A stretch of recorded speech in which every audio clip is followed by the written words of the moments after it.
मुर्गी चोर और ज़ॉम्बी। एक गांव में बिल्लू नाम का एक मुर्गी चोर रहता था। वो मुर्गियां चुराने में एक्सपर्ट था। रात को जब गांव वाले सो जाते थे उसका काम शुरू होता था। वो गांव में सबके घर घूम घूम के चोरियां करता था। वो कभी भी पकड़ा नहीं गया। पहले वो हर रोज एक दो मुर्गियां चुराया करता था, पर मुर्गी का भाव बढ़ने से उसको बहुत लालच होने लगा और वो ज्यादा मुर्गियां चुराने लगा।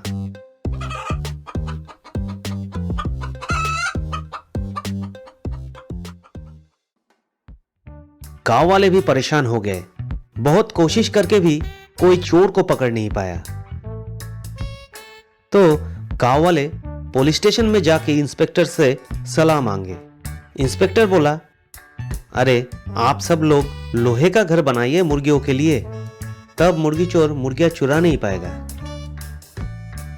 इंस्पेक्टर का बात सुन के सबने लोहे का घर बनाया मुर्गियों को रखने के लिए।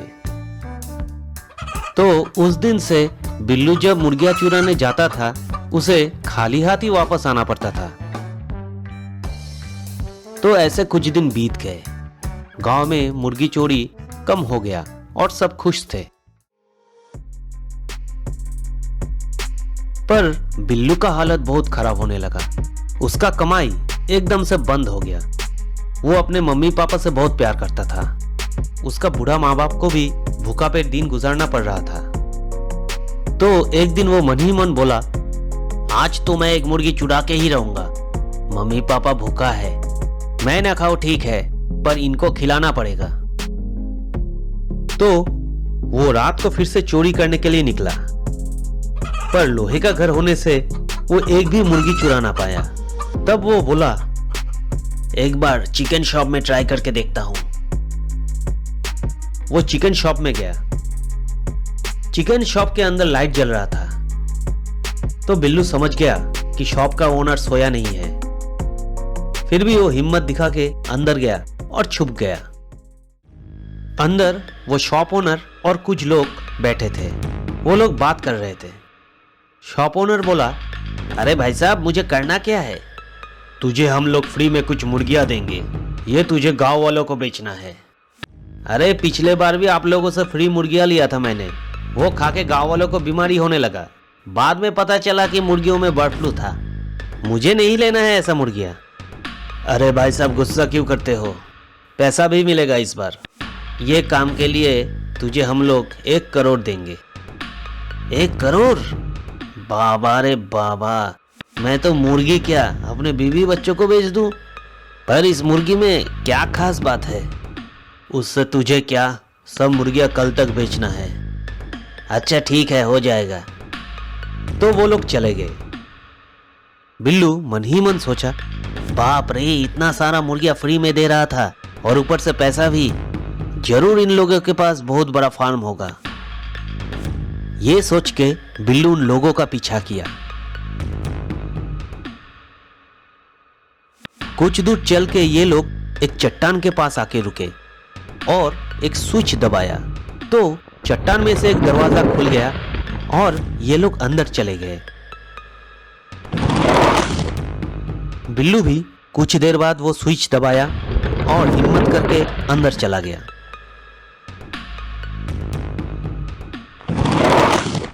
तो देखा कि अंदर एक बहुत बड़ा लैब है और वहाँ वो लोग बैठे थे और एक डॉक्टर से बात कर रहे थे। तो डॉक्टर बोला, हा हा हा हा हा, इन मुर्गियों में मैंने एक ऐसा जहर मिलाया जो खा के गाँव वाले ज़ॉम्बी बन जाएंगे, और इसका दवाई सिर्फ मेरे पास है। बाद में गवर्नमेंट को मैं ज़्यादा पैसे में ये दवाई बेच के अरबपति बन जाऊंगा। हा हा हा। यह सुन के बिल्लू का होश उड़ गया। वो चोर हो सकता था, पर उसे गांव वालों का चिंता होने लगा। वो तुरंत वहां से निकला और पुलिस स्टेशन आया।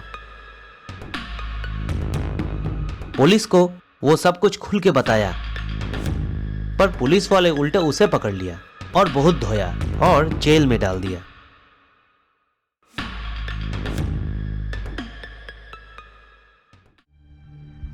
तो अगले दिन वो चिकन शॉप से बहुत लोग चिकन खरीदा और घर में ले जाके खा लिया। और कुछ ही क्षण में सबको चक्कर आने लगे और धीरे धीरे जिसने भी वो चिकन खाया ज़ॉम्बी में बदल गया।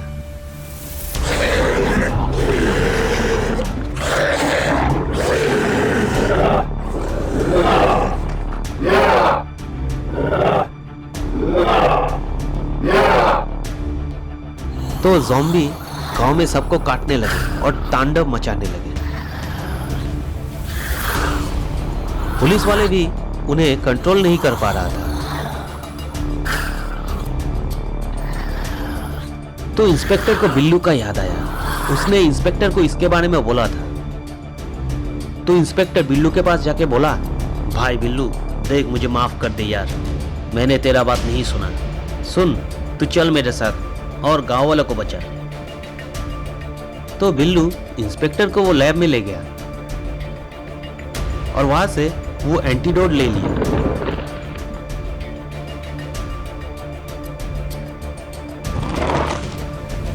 बाद में पुलिस पानी के जरिए वो दवाई सब ज़ॉम्बी के ऊपर छिड़कने लगा।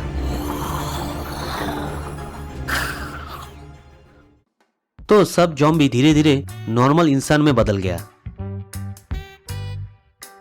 ऐसे बिल्लू ने पूरा गांव वालों को बचा लिया।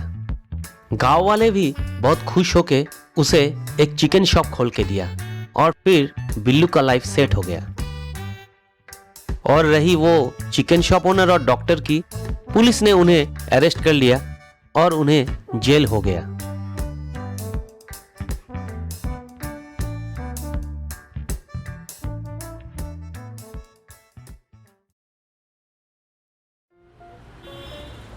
एक गांव में चिंटू नाम का एक दुबला पतला सा लड़का रहता था।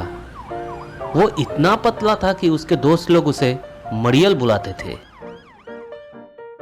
ओए मरियल, आज बिल्लू के मामा का शादी है, चलेगा क्या?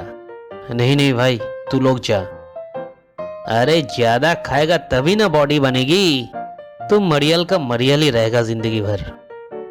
चिंटू कोई भी इनवाइट में नहीं जाता था क्योंकि सभी वहां पे उसका बॉडी का मजाक उड़ाते थे। फिर भी चिंटू कभी भी गांव वालों का बुरा नहीं चाहा। उस गांव में जोगिंदर नाम का एक आदमी था। वो और उसका पंटर लोग गांव में गुंडागर्दी करके अपना दिन गुजारता था। गांव वालों को ऐसे ही पीट देना, लोगों से पैसा छीन लेना और गाड़ी रुकवा के हफ्ता वसूल करना, ये सब लगा ही रहता था। गांव वाले भी पुलिस में कंप्लेन करने से डरते थे। एक दिन चिंटू ट्यूशन पढ़ के घर लौट रहा था। तभी रास्ते में उसको जोगिंदर ने रुकवाया। ओए मरियल, रुक, इधर आ। बोलिए भैया जी, क्या? देख बे मरियल, इस रास्ते से जाना है तो रोज हमारे टोल प्लाजा में तुझे 10 रुपया देना पड़ेगा। नहीं दिया तो तुझे हम जाने नहीं देंगे। पर भैया जी, मेरे पापा तो किसान हैं, रोज का 10 रुपए कहां से लाएंगे? देख, तू तो पहले से ही मरा हुआ है, तुझे नहीं मारेंगे। पैसा नहीं दिया तो कीचड़ वाली रास्ते से तुझे जाना पड़ेगा। तो चिंटू सर झुका के कीचड़ वाली रास्ते से चला गया। जोगिंदर के इन कारनामों से गांव वाले तंग आ चुके थे। तो एक दिन गांव में बहुत तेज तूफान आया। बिल्लू ट्यूशन पढ़ के घर लौट रहा था। वो अपना जान बचाने के लिए एक पेड़ के नीचे रुक गया, पर वो इतना हल्का था कि आंधी आया और वो उड़ गया।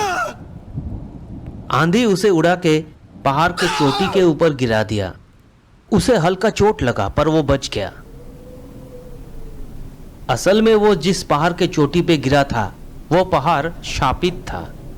गांव के बुजुर्ग लोग गांव वालों को वहां जाने से मना करते थे। ये सोच के वो डर गया।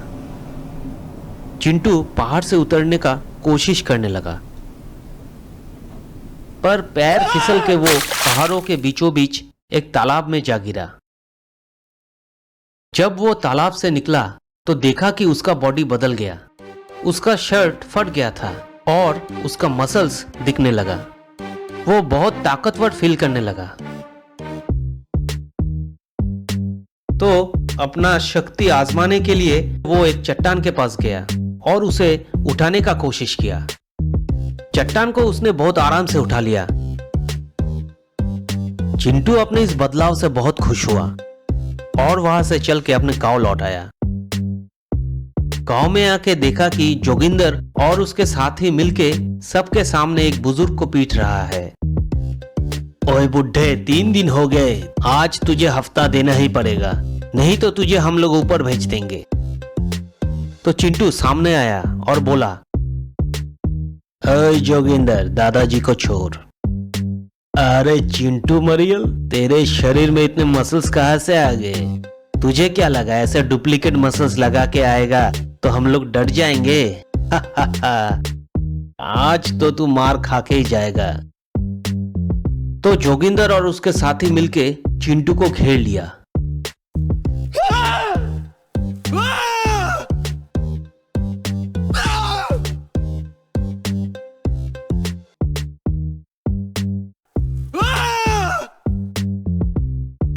चिंटू ने उन सबको इतना आसानी से मारा, ये देख के गांव वाले चौंक गए।